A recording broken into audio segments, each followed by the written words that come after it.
Imagine working over 40 hours a week, earning more than $26 an hour, and still not being able to afford a basic apartment on your own.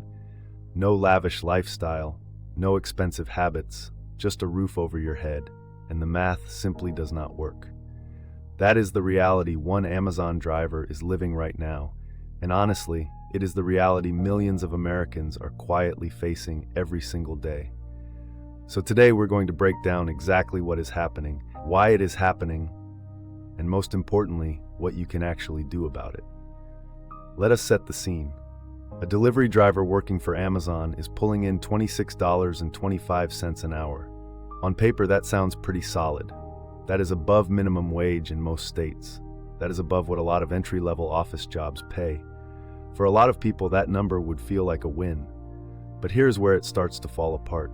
After federal taxes, state taxes, Social Security, Medicare, and a 401k contribution come out of that paycheck, the take-home pay shrinks significantly. We are talking potentially losing anywhere from 25 to 35% of gross income depending on the state and contribution rates. So that $26 wage starts feeling a lot more like $18 or $19 in real spending power. And when rent in this person's area starts at $1,100 to $1,200 a month, just for a basic 3-bedroom, 1-bathroom apartment, you start to understand the problem. Rent at $1,200 a month is $14,400 a year. If this driver is taking home somewhere around $38,000 to $42,000 annually after deductions, rent alone is eating up roughly a third of their entire income. And that is before groceries, utilities, car insurance, phone bills, gas, and everything else that comes with just existing as an adult in this economy. The numbers are tight, very tight, and this person is not alone. A massive number of working Americans right now are in the exact same boat. They have jobs, they are working hard, they are not making reckless financial decisions. But the gap between wages and the cost of living has stretched so wide that one income, even a decent one, is no longer enough for millions of households. That is the context. That is the stakes. Now let us get into what options actually exist. This driver has a specific situation that shapes what second job options are even realistic. They typically have Sundays through Tuesdays off. They finish their Amazon shifts around 8:30 to 9 at night on their working days. So the window for a second job is real, but it is not unlimited. We are looking for something that is consistent, pays reasonably well, and fits into either the off days or the late evening hours. Let us walk through the most viable options one by one. The first and probably most obvious option for someone with this kind of schedule is warehouse or overnight work.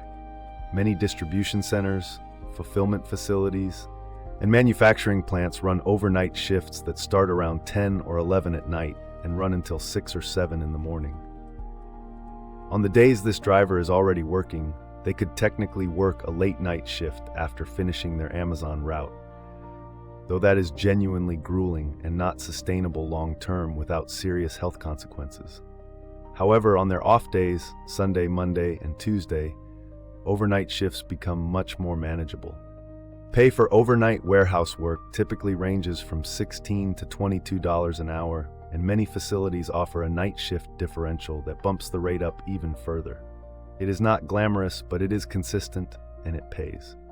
The second option worth considering seriously is gig delivery work. This one is flexible in a way that warehouse jobs are not. After finishing an Amazon shift at 8:30 or 9 at night, this person could hop on DoorDash, Uber Eats, Instacart, or Amazon Flex and run deliveries for another 2 or 3 hours. The late night window is actually surprisingly good for food delivery in areas with active nightlife or late dining. Weekend nights on their days off could bring in meaningful money. The downside is inconsistency. Earnings can vary wildly depending on the market and the night. But paired with a more stable second job, gig work can fill in gaps and push monthly income up without locking anyone into a rigid schedule. The third option, and this one often gets overlooked, is security work. Security guard positions frequently need overnight coverage and weekend coverage, which aligns almost perfectly with this driver's availability. A lot of security roles are genuinely low intensity. You are monitoring a property, checking credentials, Doing occasional walkthroughs. It is not exciting work, but it allows for significant mental downtime, and some positions even allow workers to study, read, or take online courses while on the clock. Pay typically lands between $15 and $22 an hour, depending on the company and the site. And some licensed security positions, particularly in states where armed security licensing is accessible, can pay considerably more. The fourth option is something that plays directly into skills this person already has: commercial driving. Someone who drives a step van professionally already has a leg up when it comes to other driving roles. Catering delivery, medical transport, non-emergency medical transportation, or even local moving company work on weekends could be viable paths. Moving companies in particular tend to need workers heavily on weekends, which lines up with this person's Tuesday off day bleeding into a weekend possibility. Pay for moving work can be surprisingly competitive, often ranging from $18 to $25 an hour, and tips can add a meaningful buffer on top of that. The fifth option is bartending or serving, and before you scroll past this one, hear it out. Someone with strong people skills who is available on weekend nights, Friday, Saturday, and Sunday evenings, can make exceptional money in tips in the right establishment.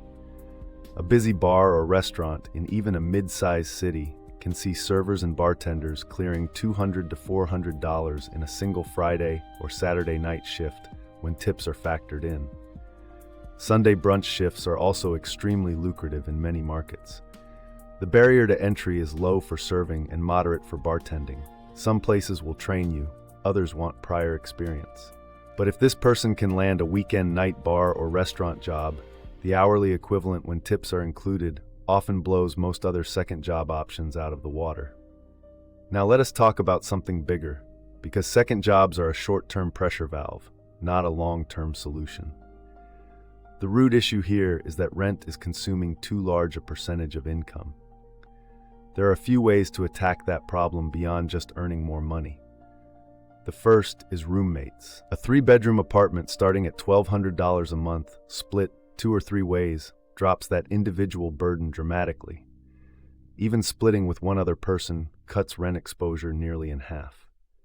A lot of people resist this option because it feels like a step backward, but in a market where wages have not kept pace with housing costs, shared living is simply a financially intelligent decision. The second is relocation, or at least exploring it seriously. If this driver's area has rents starting at $1,200 for a basic apartment, there may be nearby areas within commuting distance where rents are $400 or $500 lower. That difference compounds massively over a year. $6,000 in annual rent savings is money that could go toward an emergency fund, debt payoff, or building toward ownership.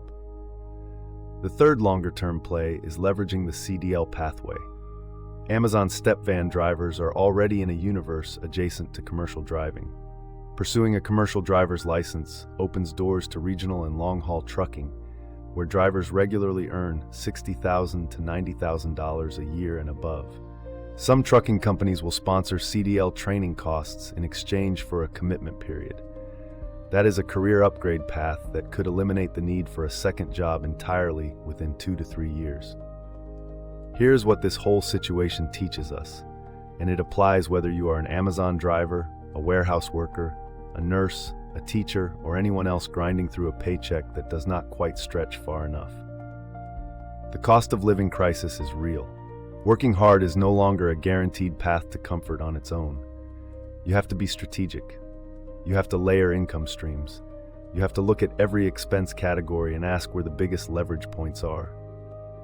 And you have to think about career trajectory, not just today's hourly wage, but where your current skills can take you in 3 to 5 years. When someone shares a situation like this publicly, they are usually not just asking for a list of jobs.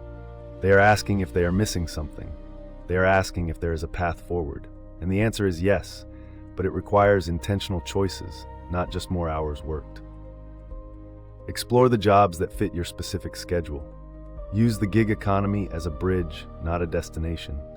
Look at shared living arrangements as a financial strategy, not a personal failure. and start thinking seriously about where your current skills can take you with a little additional credentialing or licensing. The math can work.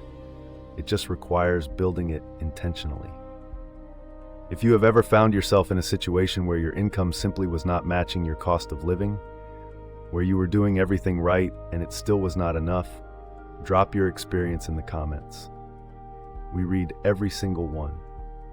And if this video gave you even one idea you had not considered before, subscribe to this channel. We cover real financial situations for real people every single week. There's always a way forward. Sometimes you just need someone to help you see it.